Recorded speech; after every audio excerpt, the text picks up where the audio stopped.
Euzu billahi mineşşeytanirracim. Bismillahirrahmanirrahim. Ve salatu ve selamu ala Resulina Muhammedin ve alihi ve sahbihi ecmaîn. Mesnevi Nuriye 3. lema. Cenab-ı Hakk'ın canlı mahlukata bastığı hayat hateminin gayrimütenahi akış ve keyfiyetlerinden bir numuneyi göstereceğiz. Şöyle ki, nasıl ki suyun katrelerinden, şişenin parçalarından tut, seyyar yıldızlara kadar şeffaf veya şeffaf gibi her şeyde şemsin cilvelerinden şemse mahsus bir turra, bir cilve bulunur. Kezalik şems ezelinde bütün canlı mahlukatta ihya ve nefi hayat cihetiyle bir tecelli hadiyeti vardır ki, bütün esbab iktidar ve ihtiyar sahibi oldukları farz edilse dahi, o sikkenin ne mislini ve ne taklidini ne münferiden ve ne müslemiyen yapmaktan acizdirler.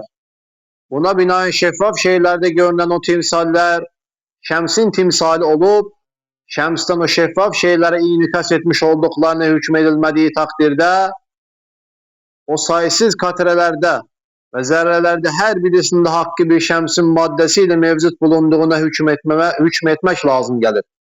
Kezalik, şems ezelinin şualar menzilesinde olan tecelli esmasının noktayı merkeziyesi olan hayat, şems ezeliye isnat edilmediği takdirde, bir sineye, bir seye varıncaya kadar her bir zihayatta nihayetsiz bir kudret, muhit bir ilim, mutlak bir irade gibi vacib bir vücuttan maada, hiçbir şeyde vücudu mümkün olmayan sair sıfatların mevcut olmasına zahilane, ahmakane, gülüs bir batıl hüküm lazım gelir. Ve aynı zamanda şu batıl hükmüyle her bir zerreye ve her bir sebebi uluhiyet mutlakayı isnat etmekle sayısız şerikleri ispat etmek mecburiyeti hasıl olur.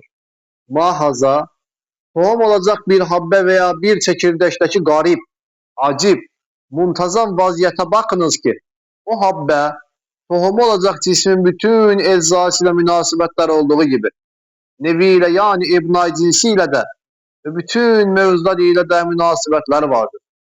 Ve onlara karşı münasebetlerin nispetinde vazifeleri vardır. Eğer o tohumcuk habbenin kadir mutlaktan nispeti kesilip kendi nefsine isnat edilirse, yani kendi kendine olmuştur denilirse, her bir tohumda her şeyi görecek bir gözün ve her şeye muhit bir ilmin bulunmasını itikad etmek lazım gelir. Bu ise sabık temsilde her bir şeffaf zerrede hakiki bir şemsin vücudunu iddia etmek gibi gülüs bir hamakattır.